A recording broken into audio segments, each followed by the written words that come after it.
Hello and welcome to another episode of Charles Weekly Party. I'm Charles, your host, and before we get started with what's going to be a slightly interesting episode today, let's roll the intro.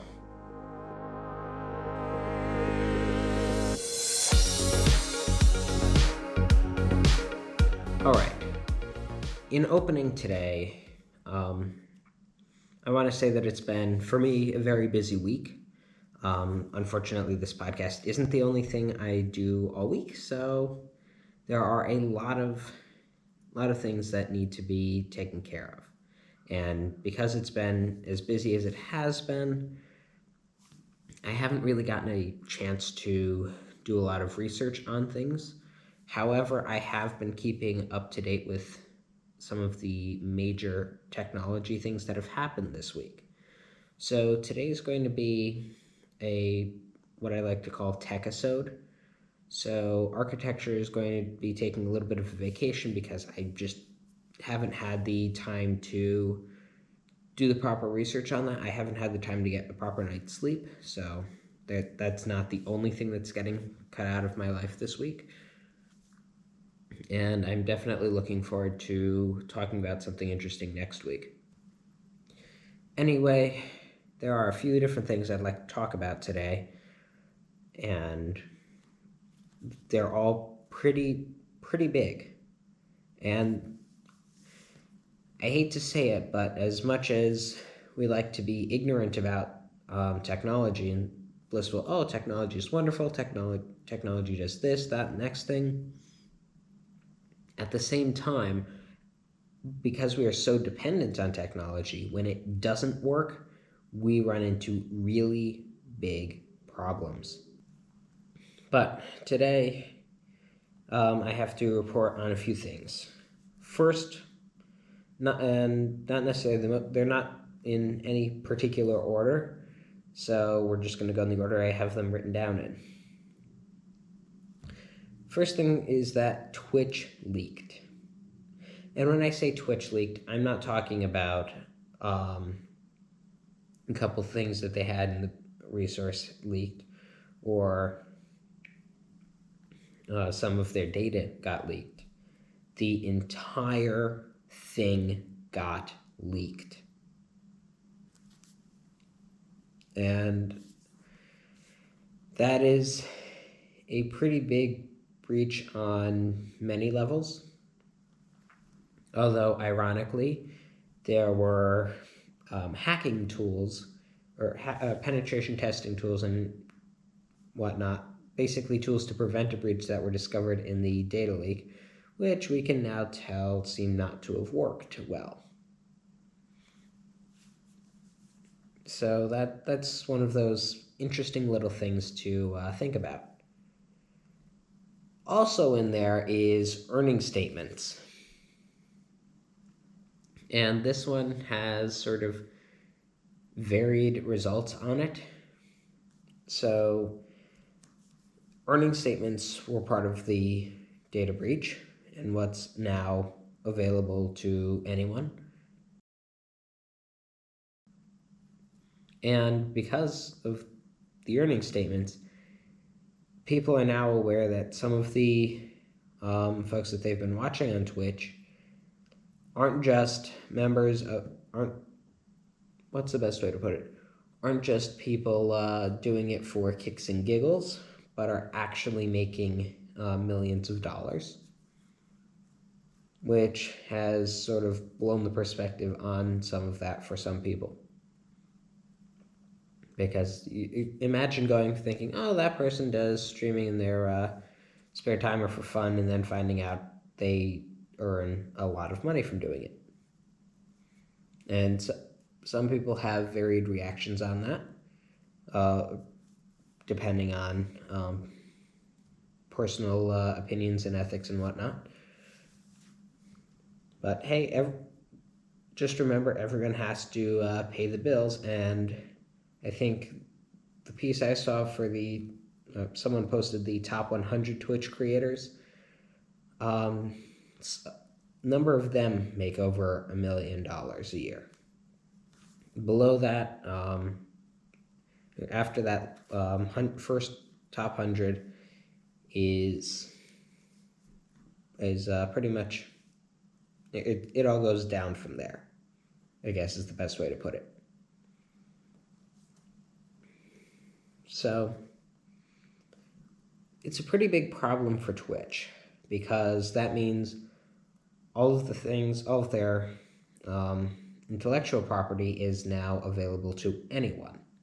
And I can say right now, anyone who runs a video streaming service will be looking at the content and closely, because their goal is going to be to see what Twitch had, what made it good, what didn't make it good, and of course taking the good things that Twitch had and engineering them into their current solutions. So we can pretty much leave that where it is on how bad it is. Well, actually, no, it gets worse. A secret project also got leaked as part of this, codenamed Vapor. Twitch was working on a competitor to the Steam store for games, and we'll just say that the surprise factor on that is, no longer a surprise. So the surprise party it's basically the person knows about the surprise party that's about to happen. Oops. And later on in the week, I'll just note out on a more comedic note, someone placed Jeff Bezos' face on some of the game backgrounds.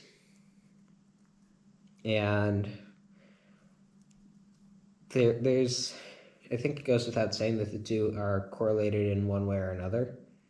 So obviously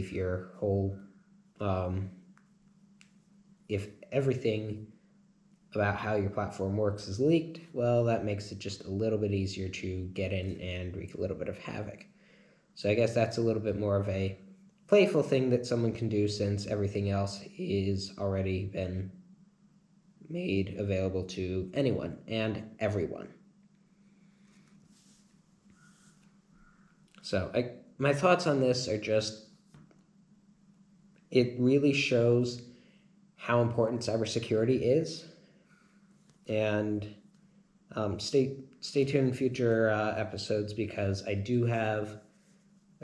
planning on having someone in who is a little bit more experienced with cybersecurity and more knowledgeable about it.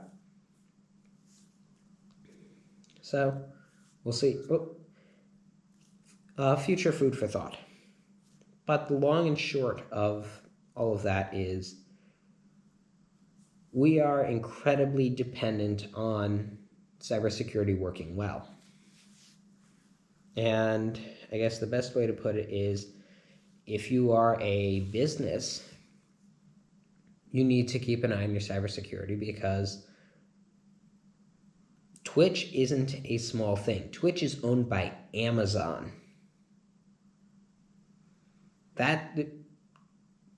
Doing a breach at that scale is incredible. And the fact that it happened to one of the biggest companies on the planet just shows how dedicated some people are to breaking into these resources, but also shows just how important it is for everyone to keep a close eye on their cybersecurity. Because if someone high on the food chain can get broken into, that means if you are further down, it is significantly easier for you to run into issues.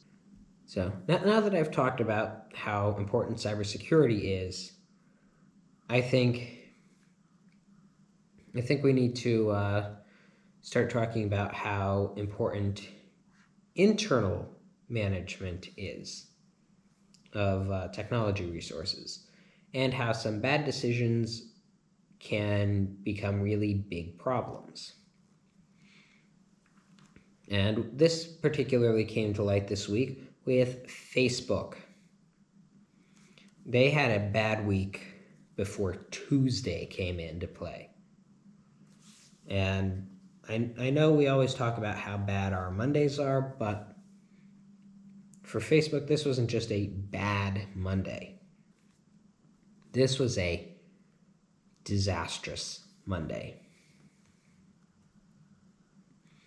And the first piece about it was that the obvious part was the severe outage that happened.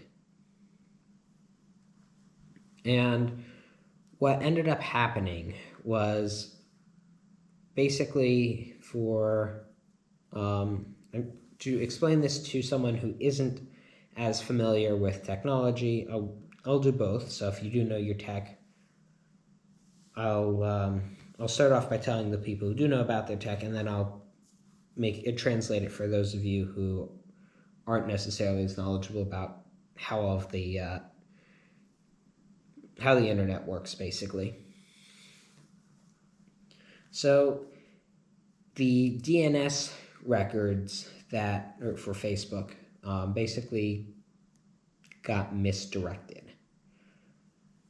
And what that means is that imagine you're told that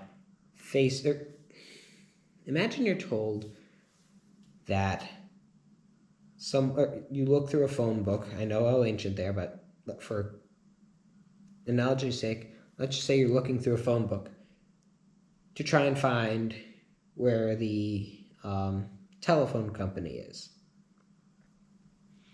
And the telephone company mistyped their address and phone number. And that phone book is your only resource to find out where the phone company is. All right? That's basically what happened.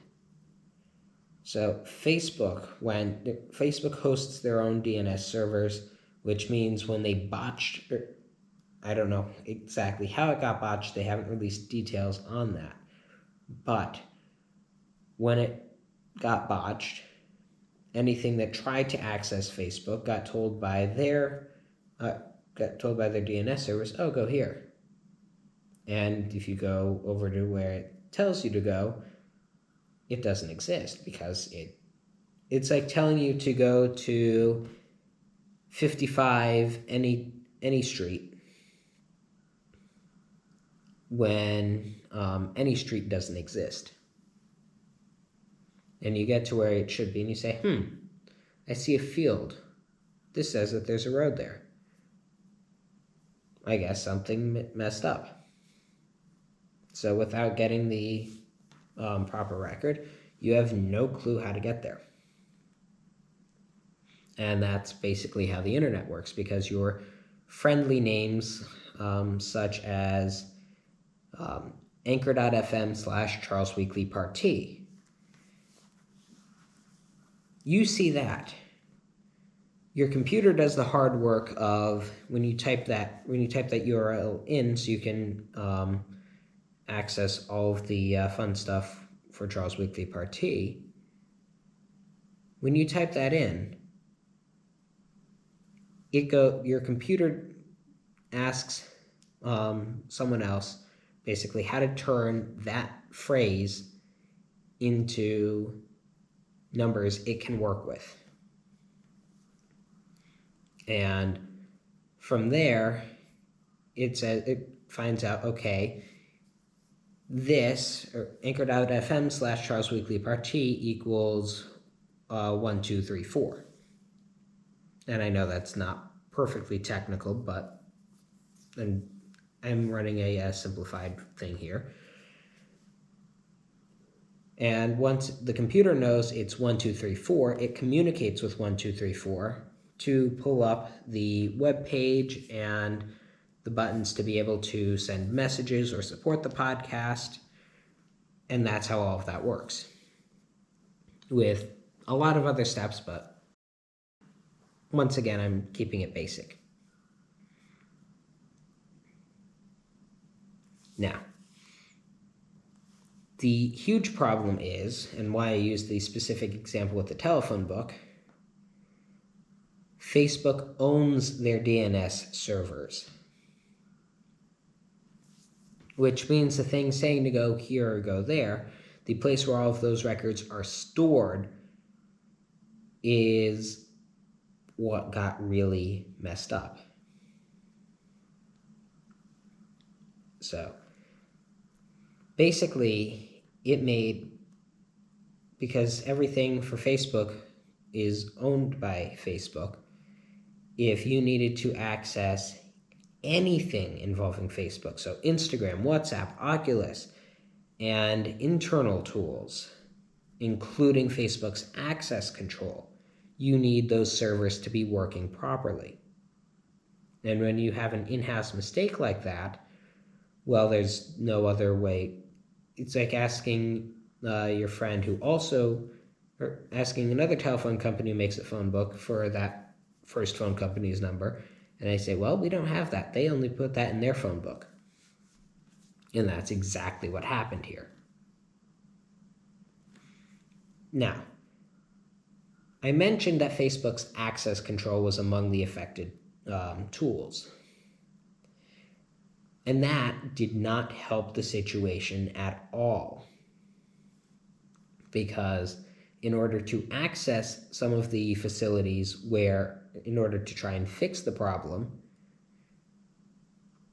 the whole keycard system, which when it's working is absolutely phenomenal for making your life a lot easier with respect to keys and access, because you don't need to hand people metal keys to hold on to, and hopefully not lose, or if they become disgruntled and keep keys or something like that, causing you to have to rekey the locks. It's easier to use access control, and unlike a physical lock, it will tell you when it's used.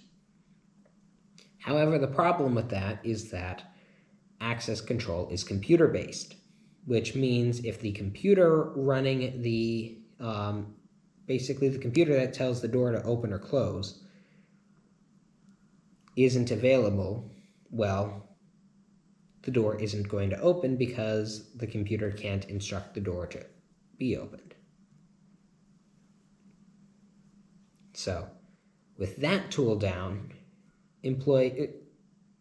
some employees weren't even able to get to where they needed to be able to work, or, especially in the case of the data centers, get into the data centers to the appropriate areas to fix the problem, which actually ended up needing to be done. And I can't say that that's a common occurrence with data centers, because it really isn't.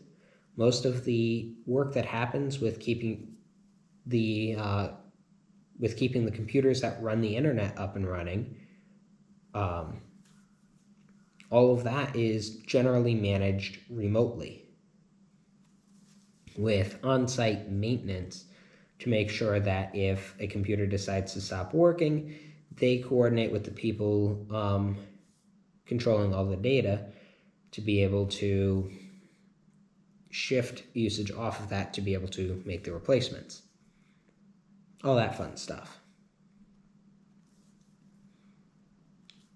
But when you need the people to go into the data center, your access control isn't working, and you have to figure out which pieces are ones that are busted. Having all of those tools down really makes for a bad day. So if you want to know why it took hours to fix, that's why. And for anyone who thought that their life was all terrible for not being able to access Facebook or Instagram or WhatsApp during the day, which I guess people were really desperate for because other social media platforms such as Twitter got a significantly large bump in users, which caused their services to run more slowly because they were not expecting that amount of people. So, all things considered, you thought you were having a bad day. There were many people who during that whole outage had a lot of work and running around to do, and basically brick walls around every corner of the maze to have to break down to get further on. So, also in negative impacts on that,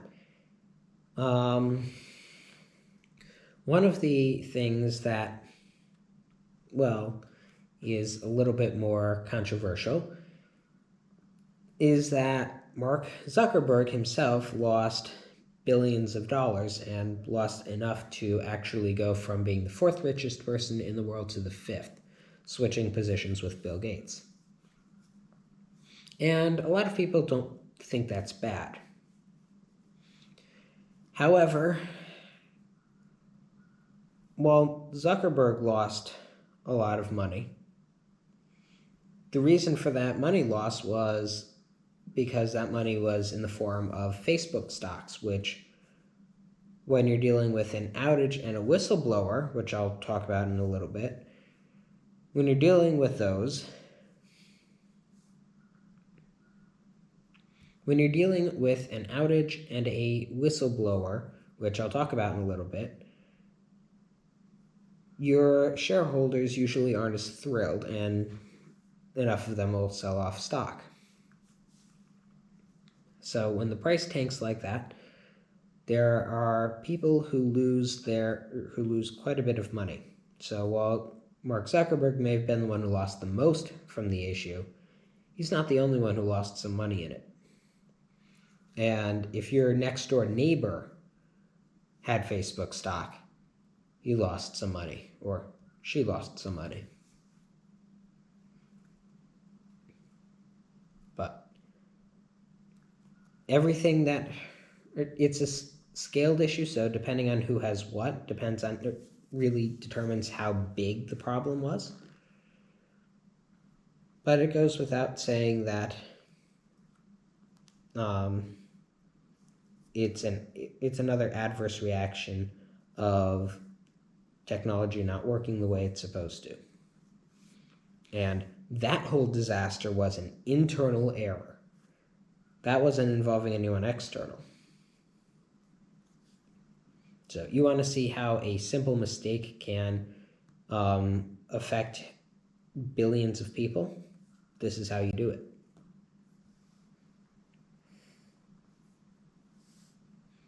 Now, I mentioned a whistleblower. Former Facebook employee is accusing Facebook of putting profits before people, which personally I believe without second doubt.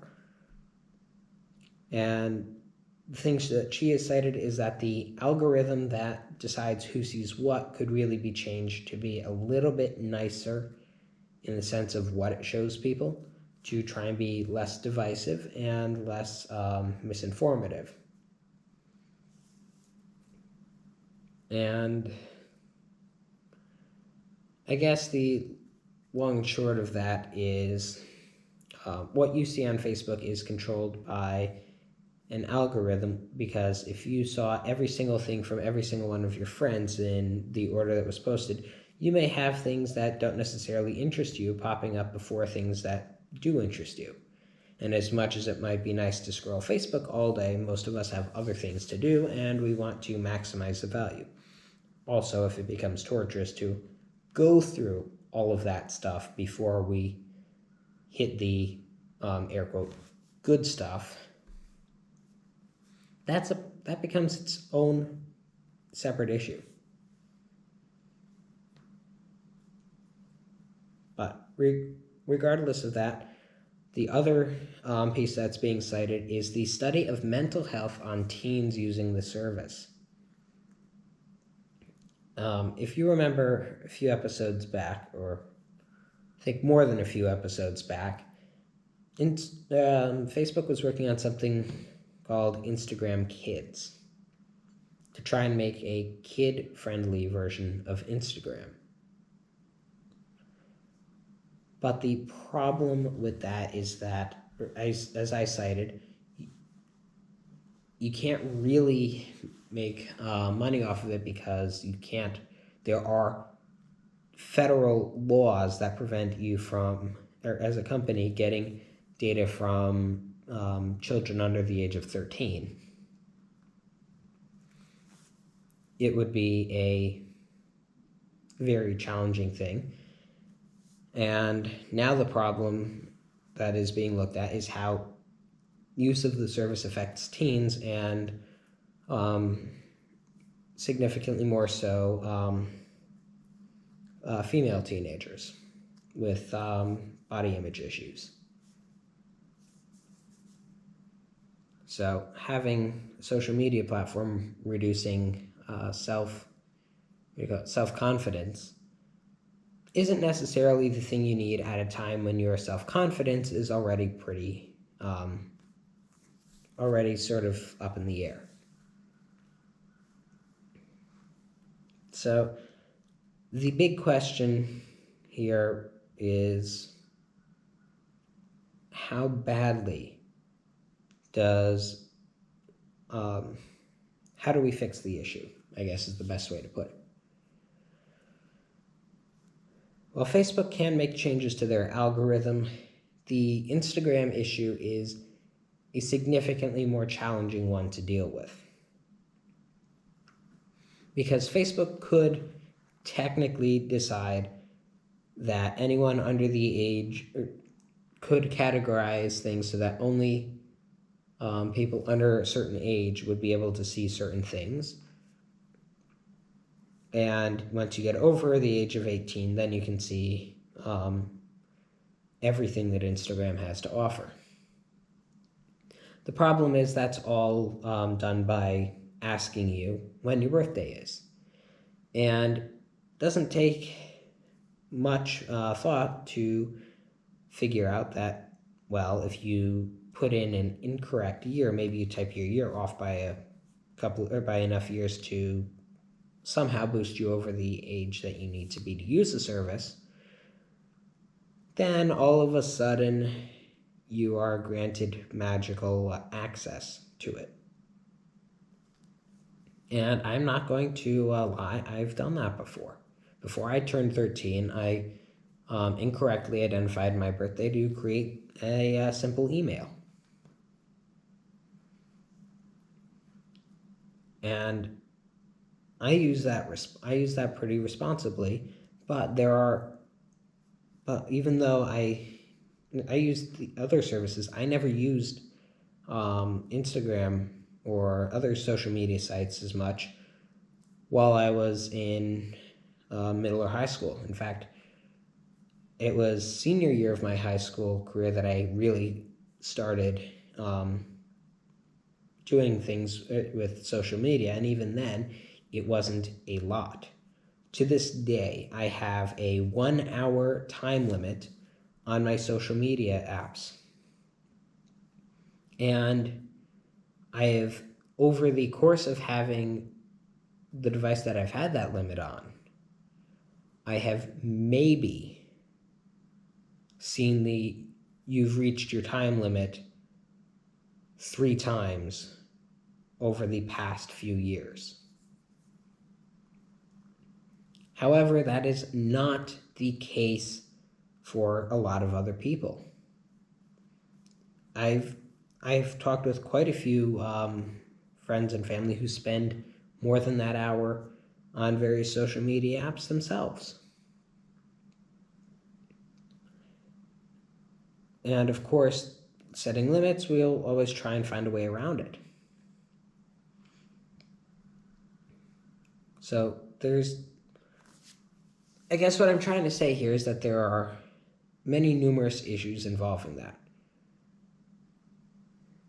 For some people, social media is addicting, and it can be fun to try and scroll through things to see what there is to be seen. But at the same time, I think it really reflects on some of our societal issues. I think we're spending too much time on our screens.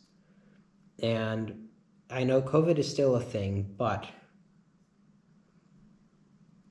we shouldn't be as reliant as we are on social media for staying connected. For all of the things that you can do on a social media application in the space of an hour. I've heard it before. People said, "Oh, I lost an hour. I spent a whole hour just scrolling through Instagram." My Instagram time is fairly limited. I look at that if I'm a little bit bored, maybe before bed or sitting on the can. That's my social media time. And realistically, if you're spending an hour on social media, you can do a lot of things in that 1 hour. You can even give people you can give someone a phone call, or a FaceTime, or a Zoom. And you can do something worthwhile. Imagine how much time and how much fun you can have. Maybe coordinating with different friends and family. Say, oh, instead of spending an hour on Instagram or on Facebook or on Twitter today, I'm going to spend an hour talking with someone I know, catching up. Maybe I haven't talked to someone in a month, or maybe I haven't talked to someone in a year. You can spend the hour talking with them. And as we get further along in life, we know more people. I'm sure every single person has someone who they absolutely enjoy spending an hour talking with. I have people that I've spent hours talking with and had a blast.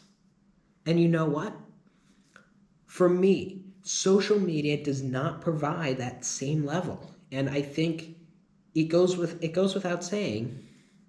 Actually, no, I think it needs to be said, because people are spending this extraordinary amount of time on social media.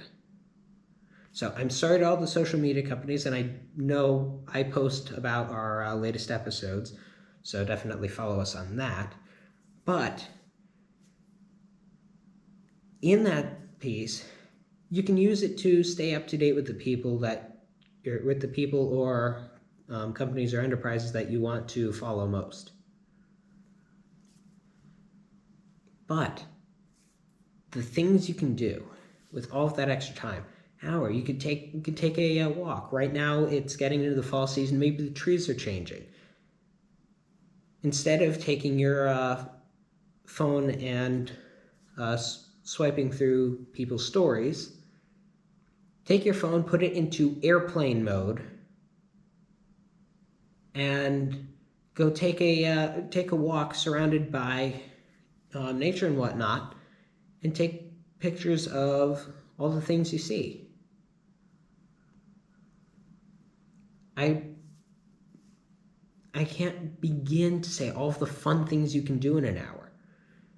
For an hour, maybe you take maybe you go out, there's a place that you've always wanted to visit. Heck, you can take more than an hour. Use your Instagram time or your social media time from 3 or 4 days, and just do something you haven't done before. There are plenty of experiences to be had, and there are plenty of free experiences to be had. So instead of wasting a lot of time on social media, and I'd argue that if I go over the times that I've gone over that time limit, I've been simply wasting time. There was one time when I was watching something watching a couple of clips on Instagram TV and just enjoying that. That was one of the few times I went over and it was beneficial, because I was actually sitting doing stuff and enjoying having the clips there back to back while I got things done. But it's something that I think we should all take into account. So my suggestion is to set yourself a time limit on social media and stick to it. If you have a really hard time breaking away from social media, And maybe for you it's not an hour. I'm not saying go cold turkey on social media, fall off the face of the planet. I do know it's a useful tool to be able to connect with people that you haven't seen, or you can't see face to face as much. Heaven knows there are a lot of people I use it to keep up with. But keep healthy boundaries on it. So maybe for someone it's 3 hours of social media time per day that they limit it at. Although personally I think that's pretty high. All you need to do is cap yourself and stick to it. And I think if you spend the hour that you might have normally spent on social media just talking with someone, that's a lot more fun. I mean, a couple weeks back, I got in touch with one of my friends from high school, and we talked for 3 hours. And you know what? I had more fun in that 3 hours talking than I ever could have using any and all of my social media accounts combined, if I distributed that time evenly or not. Yeah, there are a lot of things that you can do on your time rather than just watching social media. And my thing is just explore it. What's the worst that could happen? Take the next week from now until the next episode. Take that time to spend quality time with your friends. Look at if you use an Apple device, you have screen time. Use that tool if you have one. If you have an Apple device, use your screen time to look at how long you've spent on social media for the past week. All right? Now take that time and use it, or take that time and spend that same amount of time this upcoming week and do something interesting. All right? Maybe look through your look through your contacts list.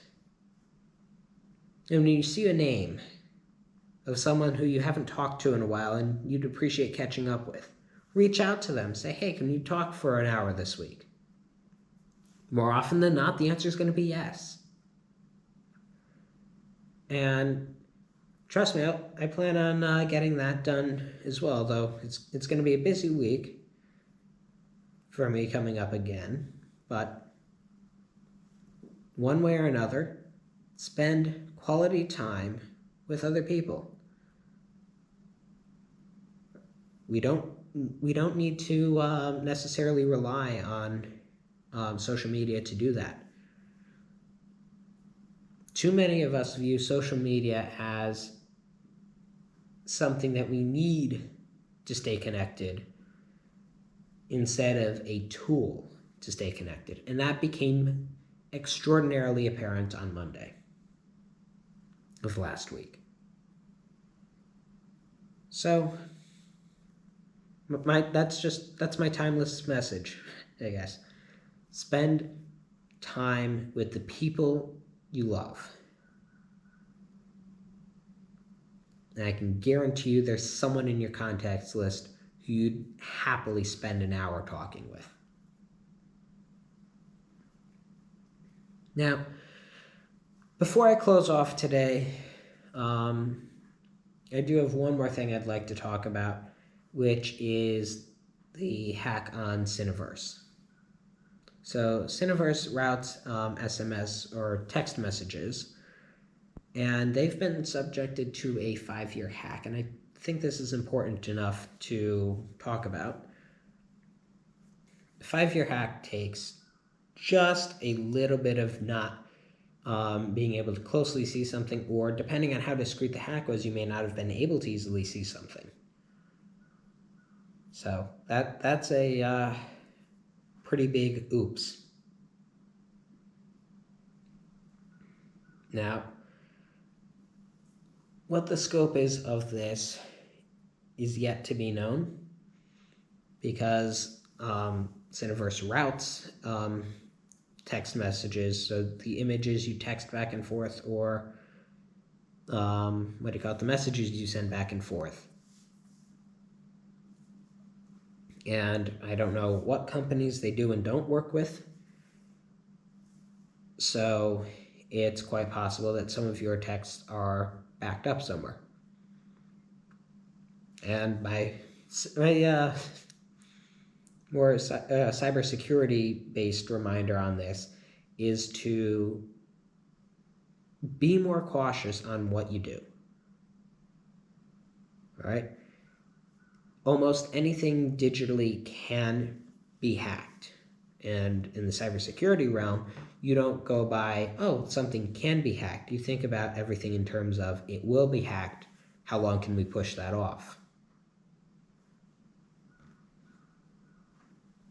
So extra food for thought that pretty much anything digital, anything digital is only as strong as its weakest link. It's like a chain. You can have big enough a chain with thick enough, with strength enough to be able to lift up lift up a tractor trailer.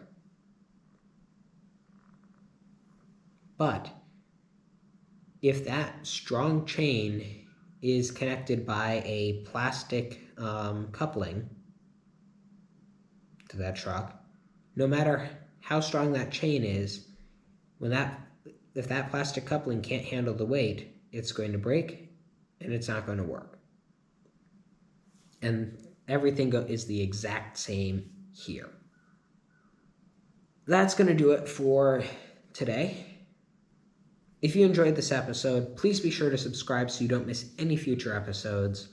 Also, if you go to anchor.fm/Charles Weekly Part T, you can see all the previous episodes that I've released, as well as being able to send a message to the podcast, and you can also support it.